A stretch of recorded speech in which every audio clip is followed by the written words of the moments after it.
So they are literally giving the people here on the street what they need to keep doing drugs. You know Nick Shirley. Nick Shirley is the young guy who's got one of these freaking things, got a phone, decided to figure out what's going on in Minneapolis and Minnesota, uncovered billions of dollars in fraud, which ultimately has led to Tim Walz not even running for re-election, and there's just a massive, massive scandal happening there.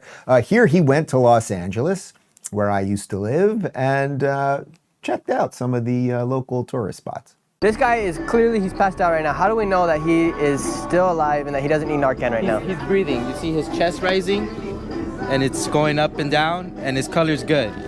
Now, if he's blue, he's not responsive, his color's gone, he'd be like a blue, gray, purple color, then you know he's overdosing. Okay. So the most important thing is to hit him with Narcan. Doesn't matter how much Narcan you give him.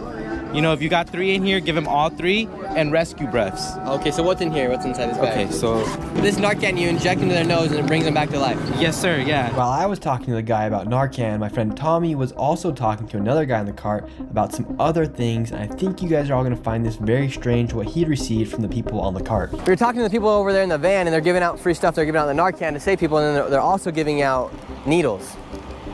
And what's the idea of giving out needles and the rubber bands? This is so they could do the drugs like without worrying about disease, so everyone gets a clean needle.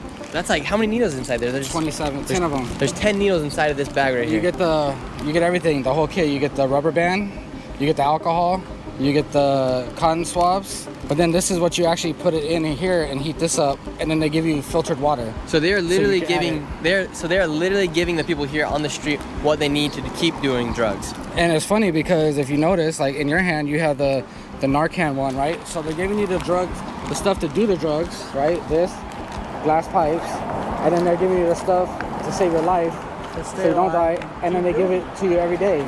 Guys, you may have seen conversations happening online lately. Censorship is back and it's everywhere. Big tech platforms control narratives and push only what they want us to see, and we need to fight back. Rumble is the one company that has consistently stood up to big tech censorship, and now they're taking it even further. Banks can cancel accounts and freeze cards anytime. That's why Rumble launched Rumble Wallet, a wallet that cannot be canceled. With Rumble Wallet, you control your money, not a bank, not the government, not a tech company, not even Rumble. You can buy and store digital assets like Bitcoin and Tether Gold, which represent real physical gold on the blockchain. You can also instantly tip creators like myself with no middlemen and no fees. Download Rumble Wallet today at wallet.rumble.com or search Rumble Wallet in the app stores and step away from the big banks for good. Now, let me try to take a slightly other tack on this. I don't mean even to be sarcastic or silly or funny about any of this. That guy is dead or dying. The young guy there is obviously a volunteer who has an awful lot of empathy, and he doesn't want to see these people just die on the streets.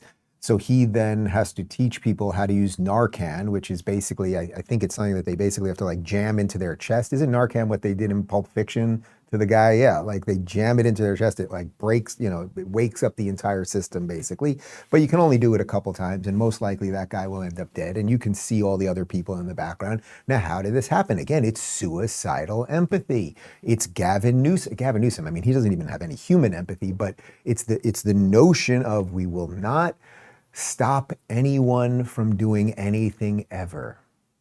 And we will allow for all of this. And then remember, who was it a couple months ago? Was it Karen Bass when there were some riots in LA?